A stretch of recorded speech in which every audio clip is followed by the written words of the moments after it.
Môžete ide, čo? Chlebík môžete, ale mňa nie. Človek chleba.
Že si budem stále spievať, lebo ľúbosť v srdci mám. To je radosť veľká, keď človek už nie je sám. Už príde sa mná šválne dievča, ktoré večer poboská.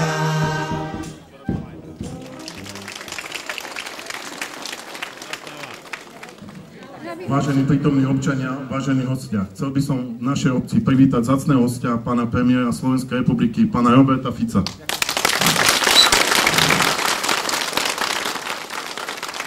Zároveň chcem privítať prednostu obvodného úradu, pána Vladimíra Macaška. Vítam všetkých starostov okolitých obcí a predstaviteľov samosprávy.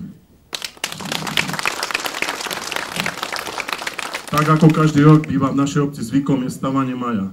Dnešný deň je v tom výnimočný, že je to za pána premiéra Fica, ktorý sa u nás zúčastňuje. Som veľmi rád, že zavítala taká návšteva do našej obce. Chcem sa mu poďakovať za pomoc, ktorú nám dáva vláda pri všetkých projektoch a zároveň v mene občanov našej obce mu chcem venovať malú spomienku. Ďakujem.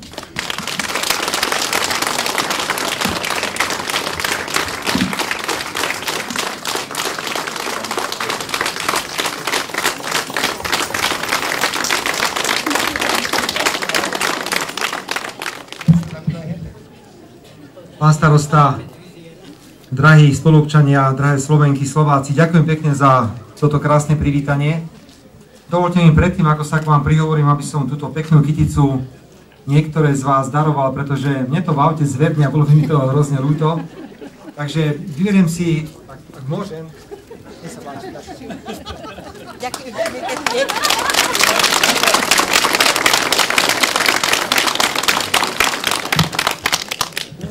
Ďakujem za pozvanie.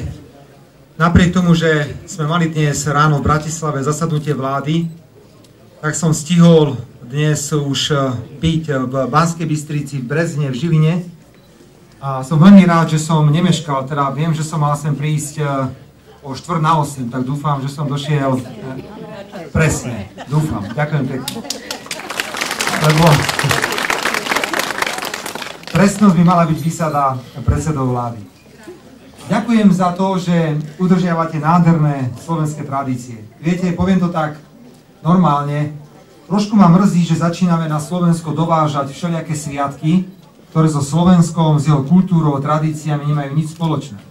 A zabúdame na také veci, ako je MDŽ, Deň detí, bohužiaľ niektorí zabúdajú aj na Slovenské národné povstanie, a už o takých pekných tradíciách, ako je stavanie mája, nehovoriac. Vám v takejto peknej dedine netreba hovoriť, ako vlastne tradícia vznikala.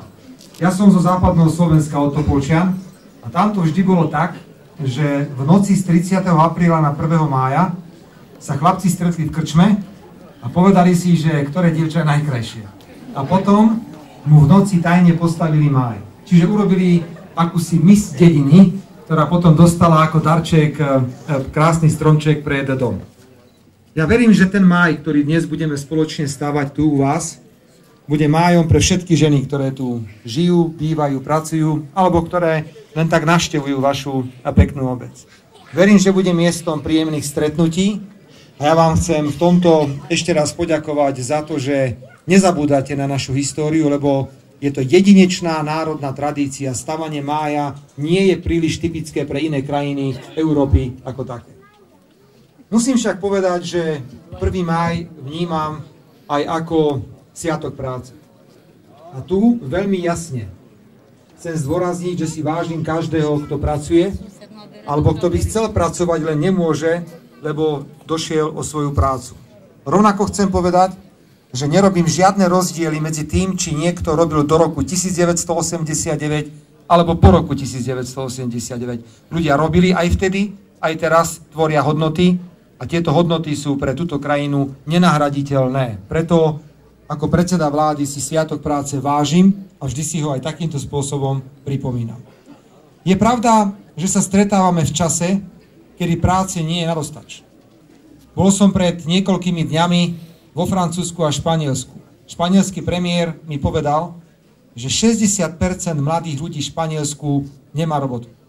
27% všetkých ľudí, ktorí žijú v Španielsku, sú bez práce. Rekordnú nezamestnanosť bohužiaľ hlási Francúzsko, aj Česká republika, Poľsko už má viac ako 14%.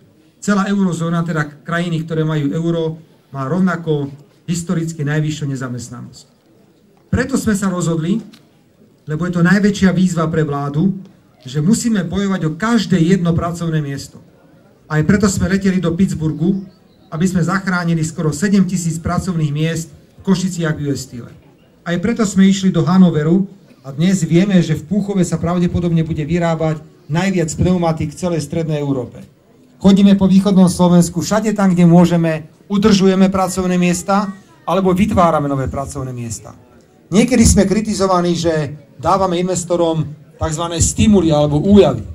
Ale musíme dať, keď nedáme my, tak dajú Poliaci, Češi alebo Maďari. Musíme bojovať o každé jedno miesto, ktoré dnes je k dispozícii. Ale myslím si, že sú aj dobré správy. Dobré správy sú február, marec, apríl, klesá nám nezamestnanosť, čo je veľmi dobré. Ak nám ešte teraz pomôžu sezónne práce, tak sa z toho najhoršieho dostaneme. Máme výhodu v porovnaní s inými štátmi aj v tom, že máme hospodársky rast. To znamená pozitívny hospodársky rast, kým iné krajiny sú v kríze hĺbšej, ako je Slovensko.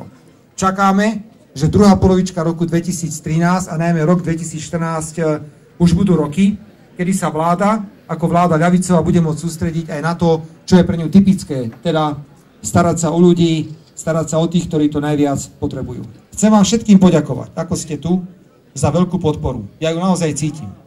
Som v politike od roku, ďakujem pekne, som v politike od roku 1992. Nikdy som nemal takých ťažkých 12 mesiacov, ako teraz od apríla 2012 do apríla 2013. Je to šetrenie, ozdravovanie verejných financií, boj o každé jedno pracovné miesto, ale verím, že s vašou podporou to všetko zvládneme. Máme stabilnú vládu, táto moja vláda nikoho neotravuje so žiadnymi hádkami a konfliktami, snažíme sa robiť to, čo vieme, pracujeme naozaj na tých najvyšších otáčkach a som presvedčený, že keď sa opätovne stretneme, tak budú len a len dobré správy. Takže, milí priatelia, ďakujem veľmi pekne, želám vám tu, ako tu žijete, bývate, len to najlepšie, veľa šťastia, zdravia a spokojnosti. To želám nielen vám tu u vás, to želám aj v okolitých obciach, to želám celým Kysuciam a celej Slovenskej republike. Nech sa nám všetkým spoločne darí, nech sa darí Slovensku a poďme teda postaviť ten 1. máj. Ďakujem pekne.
Uspodkuje lupený, ten si pozri na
Aničkové konie s vozom rkutajú. Chlapci po dedine maje rozvážajú. Chlapci po dedine maje rozvážajú. Vstávaj, milá, hore, veď už deň bielý. Už ty zelený maj stojí predo dvermi. Už ty zelený maj stojí predo dvermi. Milá hore stala, chlapcov privítala a svojmu milému perečko hneď dala. A svojmu milému perečko hneď dala. To bolo perečko z modrej fialočky. To je milý perko od tej frajerečky. To je milý perko od tej frajerečky.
Jedno společné foto.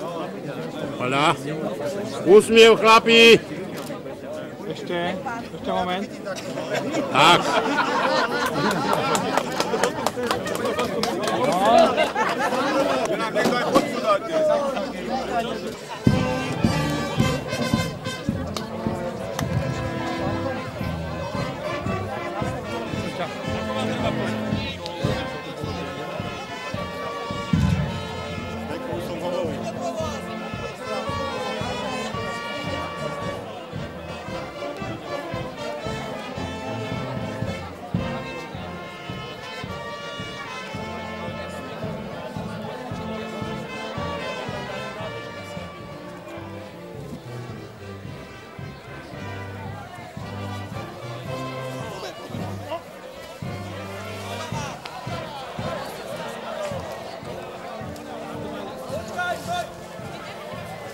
Ahojte, chłopci!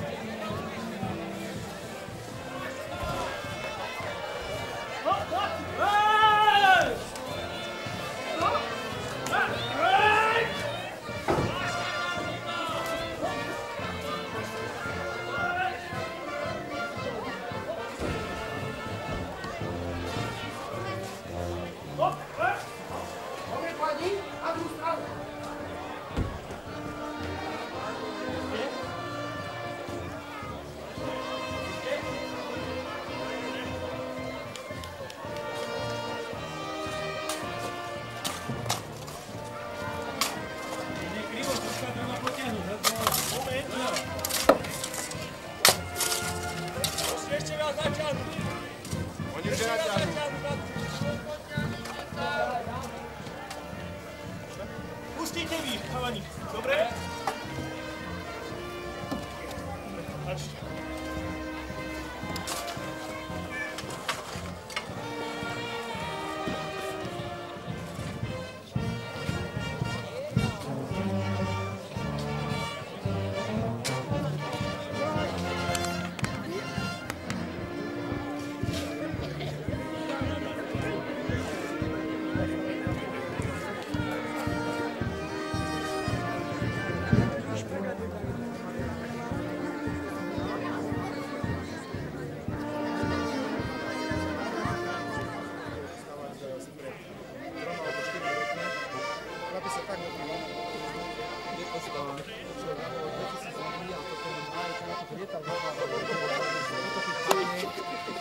Pozabíjate 100 ľudí.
Ešte chvíľočku.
Nech sa páči, pán Berton, to sú také domáce špeciálne. Poďte, nech sa páči.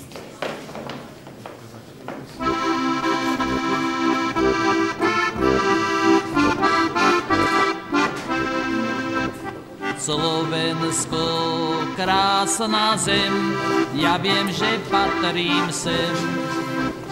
Tie Tatry vysoké strážia náš každý sen. Tu mňa mať zrodila, by som tu šťastne žil a modlitbou za mňa prosila si ty naše slovenstvo. Úžasná atmosféra, veľmi si to vážim. Veľmi si to vážim a nie náhodou hovorím, že je neuveriteľná vec ísť medzi normálnych ľudí, pretože sa stretávame často spolubláznami a bláznami v tej politike a je to komplikované, čím ďalej je to horšie. A človek až tak pookreje, keď vidí, že ľudia so svojimi starostami a radosťami sa normálne bavia a vedia komunikovať. Ja som pánovi starostovi povedal taký postreh, keď tam stáli, keď aj ženy spievali, aj tí chlapí a keď sa pozriete do tvári tých starších ľudí, tí ľudia sú neuveriteľne zrobení. To keď porovnám s dôchodcami niekde v západných krajinách, vyhľadené tváre, dovolenečky, všetko, jak má byť. Naši ľudia si to odmákali statočne a preto si myslím, že si zaslúžia, aby mali trošku viacej pozornosti, ako to bolo aj niekedy v minulosti. Takže veľmi pekne ďakujem aj za tradičnú pohostinnosť, pán starosta. Som rád, že som aj v tejto dedine trošku pomohli na ten kultúrny dom. Ja len verím, že sa znovu vrátime k tomu 3% hospodárskému rastu, že znovu bude možné dávať nejaké dotácie, nejaké ihriská stavať, tak ako sa to robilo aj predtým, pretože teraz sme úplne na hunte. Je to finančne veľmi zlé, ale druhý pôrok vyzerá podstatne lepšie, takže ďakujem, veľmi si to vážim. A tak prášim naspäť do Bratislavy, zase ráno prídem do Žiliny, lebo máme 1. maj v nejakej časti Žilinskej. Nech sa vám to darí v obci a pekný a príjemný večer. Ešte si užite to pekné počasie, lebo ma bolí hlava, zajtra bude pršať. Veľmi dobre pripravia. Ja sa chcem tiež pánovi premiérovi poďakovať za to, že zavítal do našej obce. Je to pre mňa veľmi významná návšteva, keby aj do tých susedných. No, ja viem, že máte nabitý program. Každý starosta je rád, ja vám to, že keď príde premiér. Ale je veľmi dobré, že pán predseda vlády prišiel popri Banskej Bystrici, popri Liptovskom Mikuláši, popri Žiline aj do Ochonice. Takže treba zase vymýšľať. My chceme znovu ísť do tých výjazdových rokovaní vlády. Viem, že Juraj Banár, neviem teraz, ale kde to chce robiť, niečo spomínal, že v kraji... Zajtra? Nie, výjazdová rokovanie vlády. Aha, neviem presnejšie. Má už krajská organizácia nejaký nápad a vždy to spojíme, dávame na to 2 milióny eur a tie 2 milióny eur rozdielime medzi obce na malé projekty, takže ak by to zase tu niekde padlo do kraja, tak by sa zase niečo ušlo. No musíme nejako spolu držať, to je... Ja som najradšej, že mám pokoj vo vláde, že nemusím sa s nikým hľadať. Lebo keby tak... No hrozne, že tie cesty vyžadujú totálnu opravu. To je tak zase. Viete, ak je to, cesty prvej triedy patria štátu, ale druhá trieda a tretia trieda platí Zuzka, môžu dať mostné komunikácie. To je tak. To je dane tak podelené. Dobre, ja si aspoň nejakú vodu dám.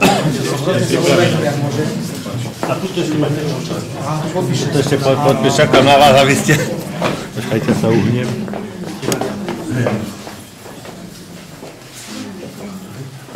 Nech sa páči, ponúčite sa.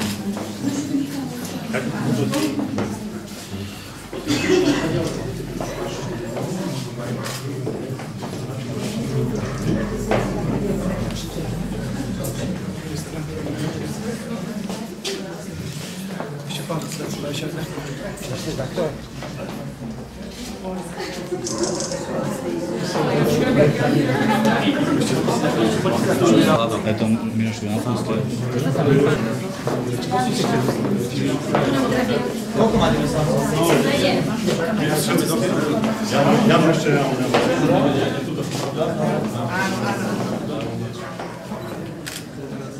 Dobre, pekný večer, dovidenia.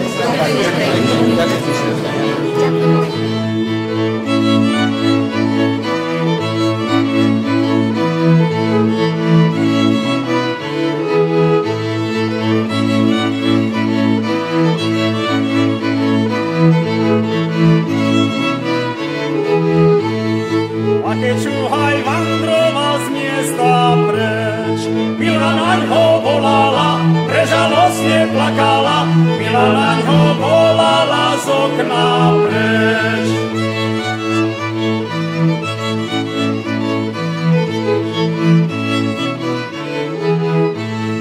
A keďže sa môj Šuhajko pobieraš, keď sa ani na náš dvor, keď sa ani na náš dvor, keď sa ani na náš dvor nedíváš.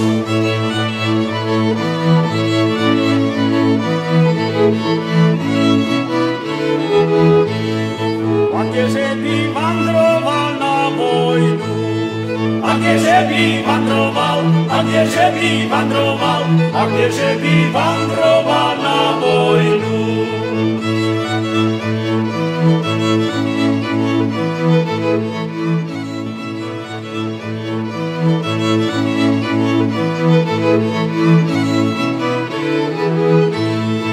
A ty moja najmilejšia, poj se mňu, ako by som vandroval, teba doma zanechal. A ty moja najmilejšia, poj se mňu, ako by som vandroval, teba doma zanechal. A ty moja najmilejšia, poj se mňu.